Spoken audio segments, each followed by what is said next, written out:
Okay, I am not gonna tell you how to vote. Welcome back to Making Everyday Magic. My name is Shanna, and if you are new here, we are a homeschooling family of 4. We are in our 8th year of homeschooling. We have 2 girls, and we choose secular options for our homeschool. And today, I want to talk with you, plead with you, not to be a single issue voter. Before we go any further, please scroll down, hit the big red subscribe button, turn on the bell for notifications, and give this video a thumbs up. As always, you can find me right on down in the comments or over on Instagram at Making Everyday Magic. I recognize these are hot and heavy times, and I recognize that people aren't going to agree with me, and that's okay. That's okay. I'm not going to tell you how to vote, but what I am going to plead with you, I have notes because I kind of want to stay focused, and sometimes it's really hard for me to do that. I want to plead with you to not be a single issue voter. While you're here, while you're watching this video, I want you to think about, scroll down into the comments.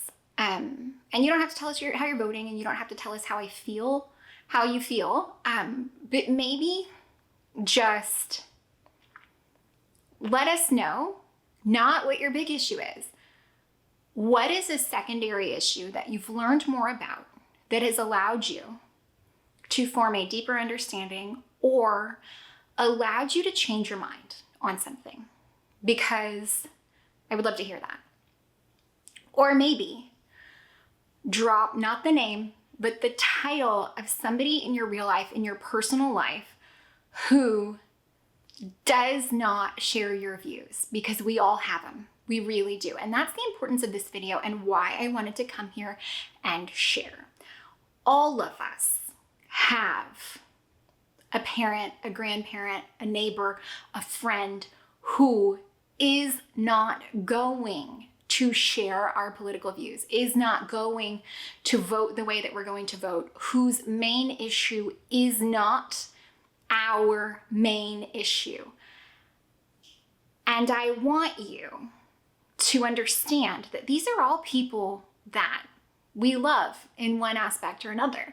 These are people who are important to us. These are people who we want to maintain long-term relationships with. And so because of that, I'm going to plead with you to be the change and don't be a hypocrite, because what I think happens so often, and especially right now, because again, these are hot and heavy times, is that we feel like our single issue is the biggest issue, which is fair. That is a fair way to feel. But what we aren't doing, what we aren't extending, is that grace, understanding, empathy to other people.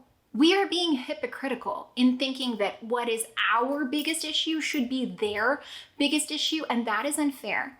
And that is where we can truly be the change. So regardless of how these elections turn out, we should be the beacons of starting this new way of thinking, of living, of quieting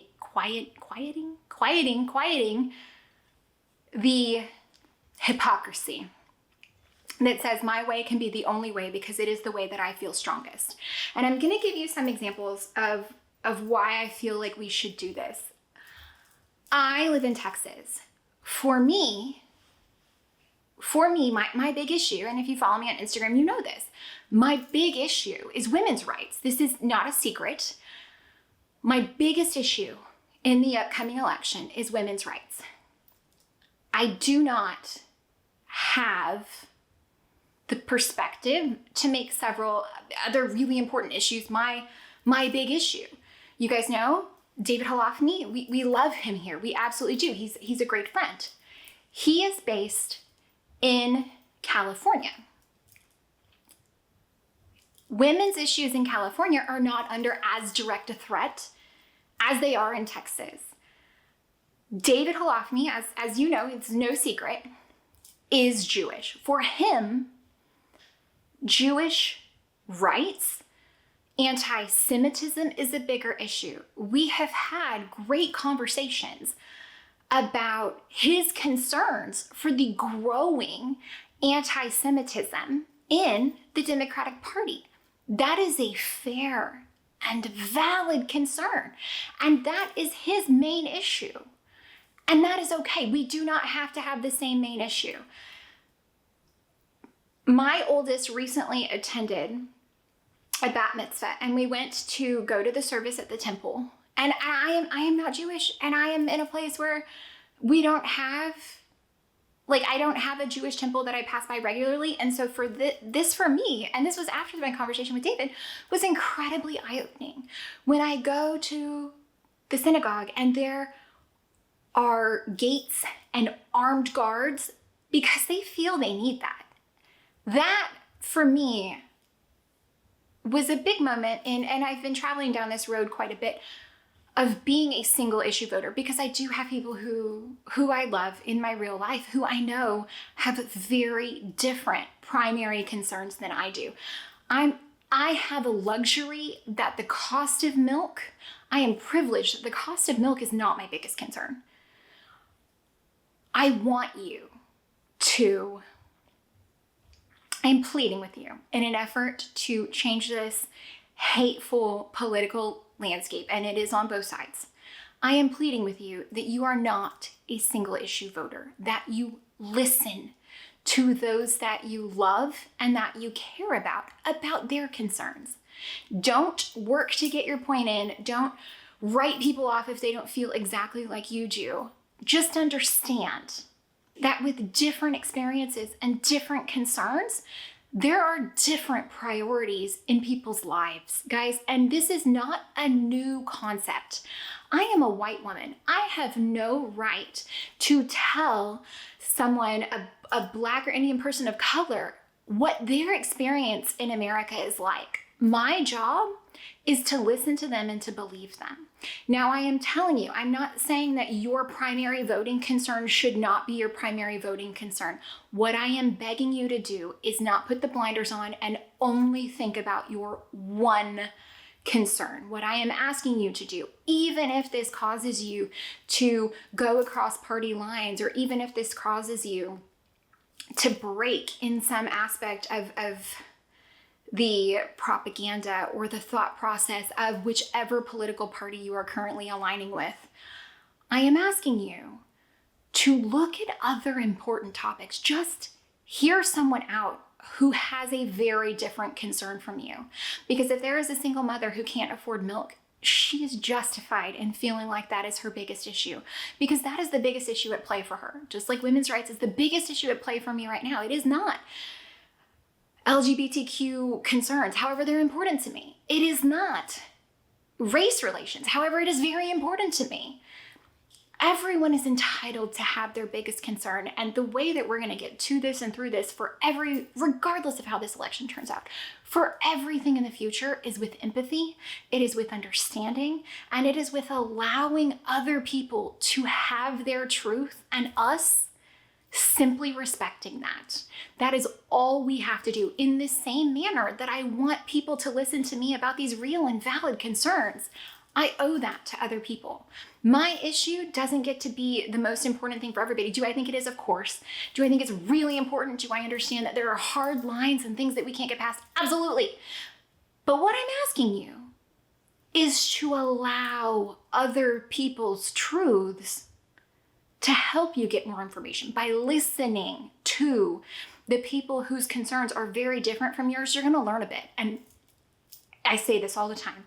Every single problem in the world can be solved with more education. More information does not hurt you. It does not change your feelings on things, but it can, and maybe it should. Maybe it should. Maybe the more I speak about women's rights, somebody out there is going to be like, you know what? That's kind of crazy. I agree. I have gained new information, and therefore I either have a deeper understanding or I have changed my mind, all of which is okay and I completely agree with. So I want you to not be hypocritical in this. Allow other people to have their truths and then believe them that that is their truth. It is so important right now that we do not put the blinders on and become single issue voters, because my concern of women's rights does not negate or supersede David's fears of growing anti-Semitism. Okay, it does not negate or supersede other people's concerns about inflation or climate change or all of these really, really big topics. And I'm not asking you to change your vote, and I'm not asking you to change your stance on your big issue. I am just asking you to be willing to hear other people out because their truth is different than yours. I am asking you to be willing to sit with someone in a compassionate and empathetic manner, because we have neighbors and families and friends who aren't going to agree with us on everything. And we have the right to vote based on what is important to us. I am simply asking you to take your humanity and put that back into this situation, to lead all things in love and with a desire to learn more. And you don't have to agree, and you don't have to rush to yell that you don't agree. It is okay simply to listen. You don't have to feed into everything everybody says, and it is okay. And I understand there are big, hardline issues that are make or break for a lot of people. And I'm not asking you to change any of that. I am simply asking you to not be hypocritical because you want to be heard and you want people to hear the information that you have. You owe it to your grandparents, your aunts, your uncles, your cousins, your brothers, your sisters, your kids, to be able to listen to them the way that you want them to listen to you. And as most of my audience here is middle-aged women who are currently homeschooling young children, I want you to remember that this is a really, really good training exercise for what's to come for you in parenting, because you will not agree with the decisions of your children, and you will not agree with their stances on political things. And that's okay. So let's start practicing now in a manner where we can still love and accept those people who we do love truly in our lives. The way to change is not with hate. The way to change is not with exclusion. The way to change is not with shouting our viewpoint the loudest. The way to change is going to be with listening. It's going to be with learning more, and it is going to be with sitting with those people that we don't necessarily agree with. And it doesn't make your point any less valid. It doesn't make you wrong. It doesn't make you any of those things. And I'm not asking you to tolerate ignorant behavior. I'm not asking you to tolerate hateful behavior. What I am saying is, if you can sit down and have a good and genuine conversation, I'm not even asking you to seek out these conversations. I am just asking you to not be against them. I'm asking you to consider other issues when you're voting. Because if we are single issue voters, we are negating a lot of really big feelings for a lot of people who really matter to us. And that is increasing this divide and this division. We can come together if we choose empathy, compassion, genuine listening. I'm not asking you to change your viewpoint. I'm not asking you to change your concerns. What I am asking you to do is to remember that as a people, we can only come together when we are all truly and actively working, not just to be heard, not just to be understood, but to listen and to understand. So again, maybe, I don't know, if you agree with this, drop a heart emoji. If you don't, give it a thumbs down. That's cool. Not everybody's going to agree with it. I'm at peace with that. But I hope that you heard me, and I hope that you can understand that we are in a time when being a single issue voter is just not a luxury we have. There's a lot of really big issues and a lot of really big things that are going to be tackled coming up. Maybe, I don't know, drop a good book you read or a good movie you saw, because we all need a little levity. But I hope that my intent with this video has come across and been understood.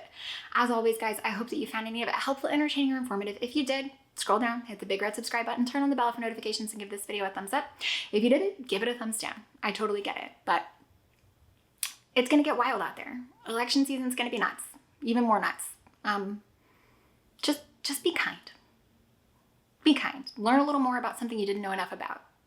Okay? Okay.